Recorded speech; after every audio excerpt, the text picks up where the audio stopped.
What is up, guys? It's MadWack here from Hype AF and Chill Chats. We're gonna do a quick little tester video because if you're following me on YouTube, which you absolutely should be doing, at MadWack Jackson, there's only one, that's me.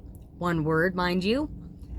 But if you're following me on YouTube, you will see that I've opened up my community posting chat area, and I got a response on my very first question asking what kind of content you guys want to see from the channel, and the first comment was Reddit stories, so we're gonna give that a try. I don't know if I'm gonna react to them. I'm gonna just read you some stories. But to keep with the Hype AF and Chill Chats and all-around music theme that you all come to know and love from me, we're going to stick to that, and I am going to read you guys just some what is your biggest horror story while on a gig. So I went and looked up some Reddit stories, and I'm gonna, like I said, just read them off to you, and we're gonna conversate and chill and chat and just, I don't know, hopefully not get too disgusted with some of these stories that we hear.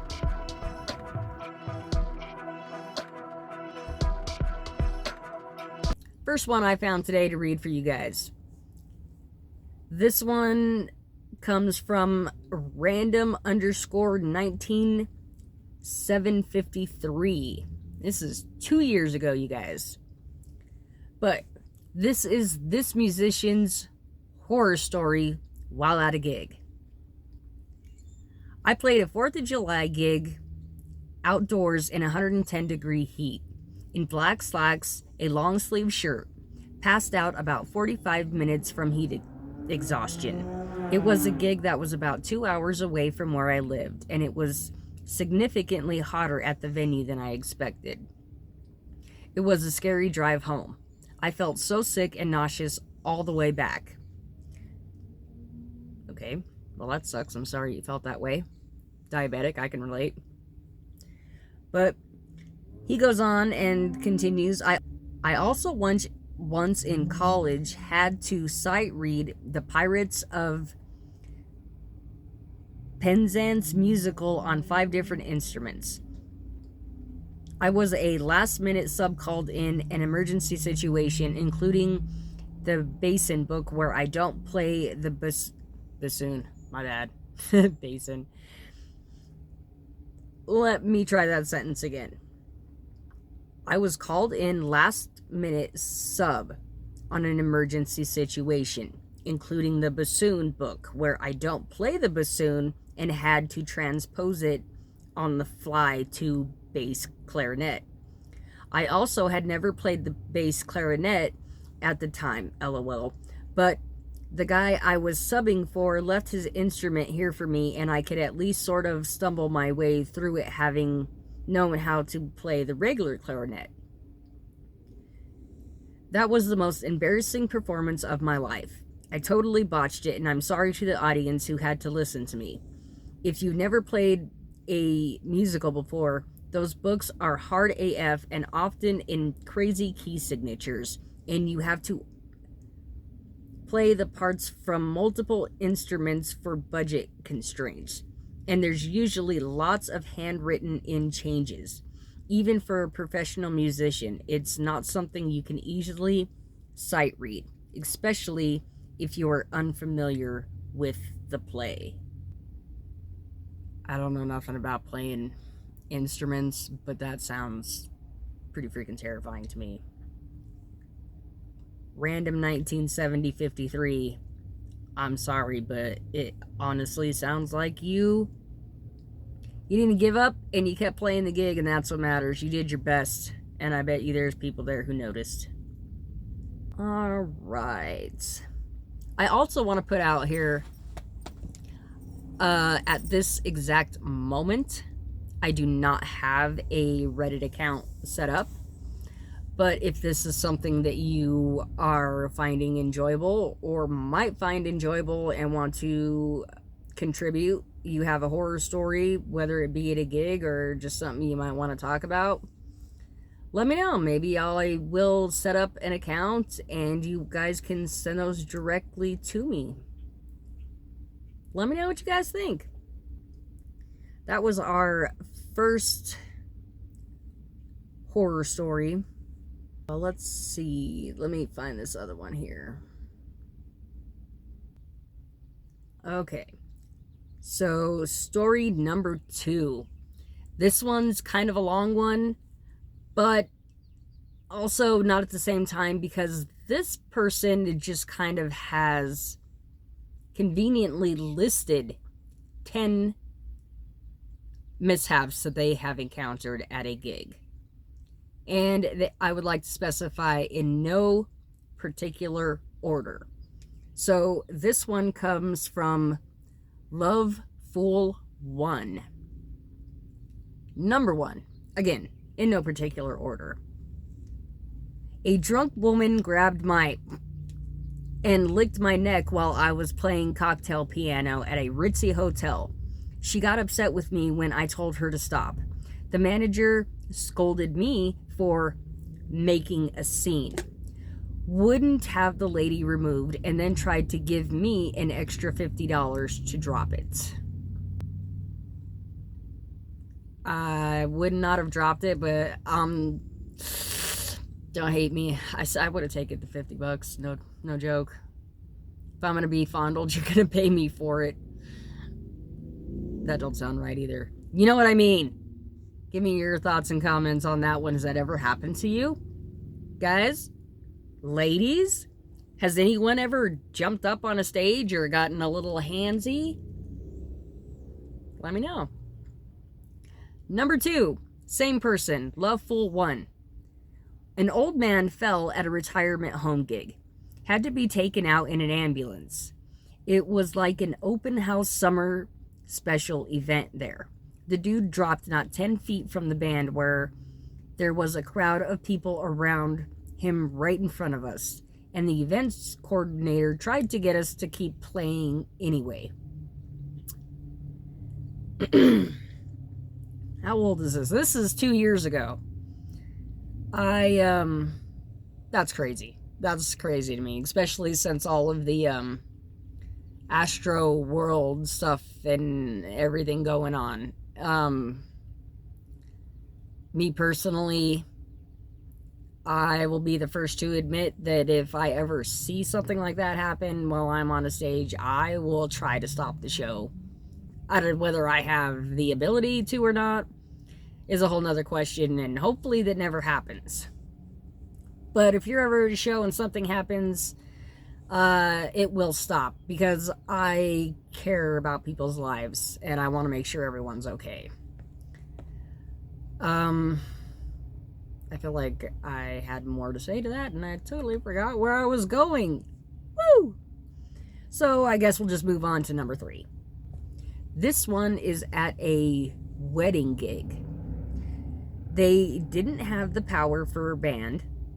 Someone ended up going to try to rent a generator, but before they got back, some drunk dude started a fight and they completely took out the cake, dessert table, and hanging wall of pictures.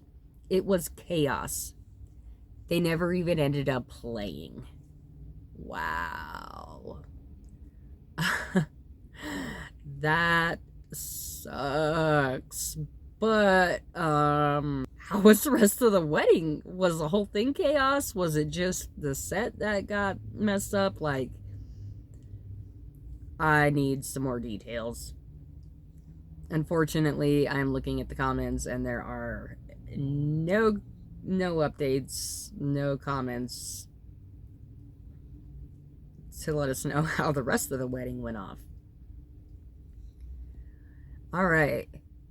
We are still on Love Fool 1. This is number 4. Food poisoning from the gig. Ugh. That right off the bat sounds terrible. Oh man, second sentence. I'm sorry, you guys. I puked on stage. First set. Spent 4 hours in the bathroom at the gig while the band played 3 instrumental bass drum trumpet sets. It was a 2.5 hour drive home, and my nicest suit jacket was ruined. Oh, man. Probably my biggest fear. Oh my God. Maybe not throwing up, but I got stomach issues that have affected the other end, if you know what I mean. So I can't say I relate, but I totally relate to the fear aspect that comes along with that.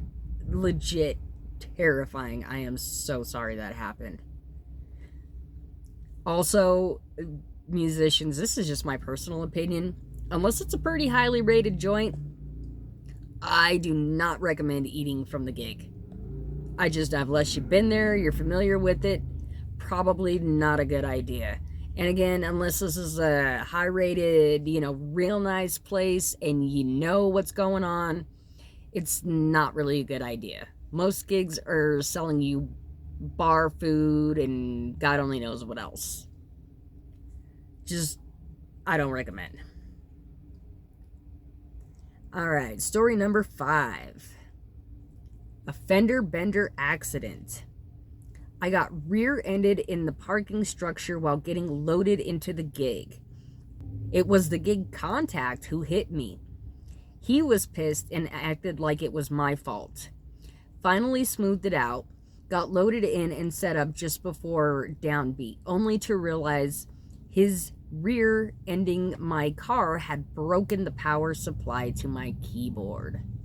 I hope you got reimbursed. That is not fun. Dude, did you get it? You should have got his insurance, all of that. I hope you got reimbursed. This is number 6. This is another wedding ceremony gig. I learned the wrong song that had the same title as the song they wanted. Oh no. I can see that happening, and I can see how that could happen. Let's get into it.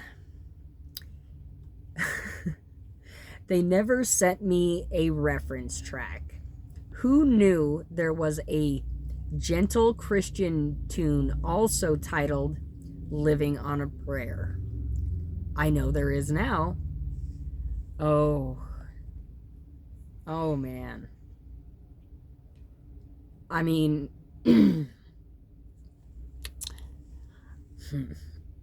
I guess I am giving some opinions here.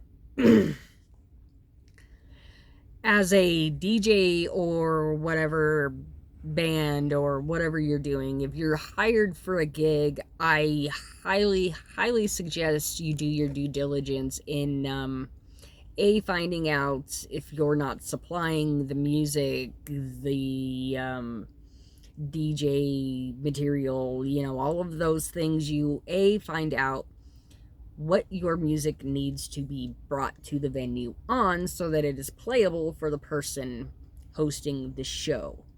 Number 2, if you're making the set, it is absolutely imperative that you double check with the person hosting the show so that these things do not happen. So that there's no music on said set list that might be offensive to any of the people at the event, whether it be wedding, children event or not. You don't want to offend anyone playing music that's not intended. And number 2, or same thing I guess, is just I being an artist, musician, I honestly cannot fathom you would not double check that. I mean, being in music, if you type in the title of any track, I feel like you're going to get multiple options for songs. There's so many songs with the same track name that I find it also a little unbelievable that there's probably only one other living on a prayer song out there. There are probably thousands, if not millions. So again, that is a terrible story, but if you are being booked to do music for any event, you want to run the set list by your group, your band, and most definitely your host. Unless it's a concert venue, then most hosts kind of don't really... If they care, they will tell you what type of music to play. Otherwise, they really won't check that stuff. But that leads me back to my first advice. You absolutely want to make sure that your set is on a USB form in some kind of playable format to hand to the DJ. It's, unless specified, it is very unprofessional to hand a DJ your phone with a playlist. Don't do that, guys. I guess that was my little opinion on that one. Let's move on. This one is number 7. A drunk Patreon spilled a bottle of wine on my keyboard on the set break and it was completely ruined. If I'm not mistaken here, this poor person has already gone through 2 keyboards. One of them got broke by being rear-ended, and now this one has had alcohol spilt all over it. Bro, that sucks, man. I would keep... Here's my advice to you, if you don't already, and I'm assuming you do because this is not your first go-round.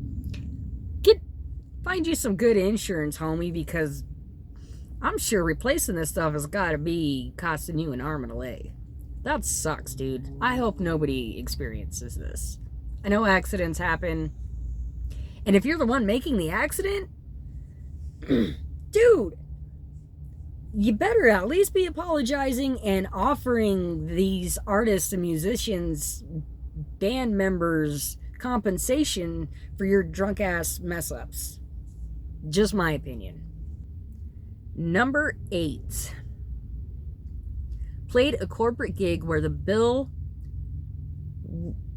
went band set. Let me read that again because my brain is not processing. Played a corporate gig where the bill went band set. Rewind. Number 8. Played a corporate gig where the bill went band set awards, stand-up comedian, band set. The comic bombed it. The room turned on him and we lost it. He was cussing everyone out, then they cut his mic. We were asked to play the last set. The comic was still yelling at the people near the door and the room was in chaos. He left the room, but the cops showed up about halfway through the last set. It was insane. So if you didn't quite understand that, I will try to make that a little easier. This person played a gig where the set was supposed to be a band, an award, a stand-up comedian, and then finished off with another band. This person was supposed to be the last final band to play and did not get to do so because of the overreaction of a poorly received comic. That's got to be a bummer. Again, has anybody experienced any of this at your shows? What happened? How many people have done shows like this where it's not just music related, but you're cutting into awards and comedians and other type of entertainment? How do those go? I'm sure there's a lot of chaos and horror stories that can come along with doing those types of gigs. So Tap in, comment, let me know. What is your horror music story at a gig? Number 9. Fire in the kitchen of the restaurant. Smoke, panic, emergency evacuation. The whole 9 yards. Everyone in the band just carried out as much of their gear as they could grab. I carried my keyboard out. This guy and his keyboard. Good save, bro. That would have been keyboard number 3. Glad you got that sucker out of there that time. And this is number 10 from our Reddit poster, Love Fool 1. This is another wedding gig. Number 10. The wife said no at the altar because the husband cheated and she found out or something. Oh, I laughed just because the way he typed it. Not the situation. But anyways, we were supposed to get paid by father of the bride, but he was overwhelmed and left with the bride. Took me 2 weeks to get a hold of him and another 2 weeks to get the check. Damn. But yeah, if you're hiring a band at the wedding and you don't get married, you still hired the band, unfortunately. Some compensation is required. You can't just run away. That sucks. Oh, literally witnessed a wedding where the wife ran out at the altar. That's crazy. This one's kind of fun. I'm also curious to know if anyone has had this happen. I feel like it might happen more than people realize, so I'm curious. This guy's name, DYCHMYGOL. Dutch Michael. I have no idea how to say that name. I apologize because I just murdered it. But this one's kind of fun. Kind of fun. Not fun. Funny. This person writes, having a very famous musician who happened to be in the audience want to join us on stage for a song or two, which they had welcomed, only to have security miss the memo and get rough and literally toss them out the door. Completely evacuated from the venue. That is crazy. That is crazy. I can absolutely see that happening in real life, though. If you don't know who these people are and someone's coming up, security, don't know, they're like, whoa, wait, just doing their job. I get it, but could you imagine? That would fucking suck. For those of you wondering, someone did comment and asking who it was, and the OP did reply with David Johansen, frontman for the New York Dolls. He also goes on to say, we watched in horror helpless. That's a bummer. Alright, so that's all we're gonna do today. It's a short little video to see what you guys think of this concept, this idea, if you're liking it. We just read a few stories off of Reddit labeled musicians. What is your biggest horror story while on a gig? Like I said, you guys, if you like this content, want to see more like this, if you have ideas for other content you might want to see, if you want to be on a podcast, what do you guys want? What tickles your pickle? What sparks the light in your life? What makes you open a YouTube and go, I want to watch this? Please drop a comment and let me know. And if you have any Reddit stories, no matter what they are about, for now, I guess send them to me in Messenger. Like I said, if we get a good response from this and you guys want me to do more of this, I'll be more than happy to open up a Reddit account so that you guys will be able to chat and connect with me directly for these kind of stories. But for now, it was awesome. I hope you guys enjoyed it, and till next time, stay hype. Peace. Baby, come and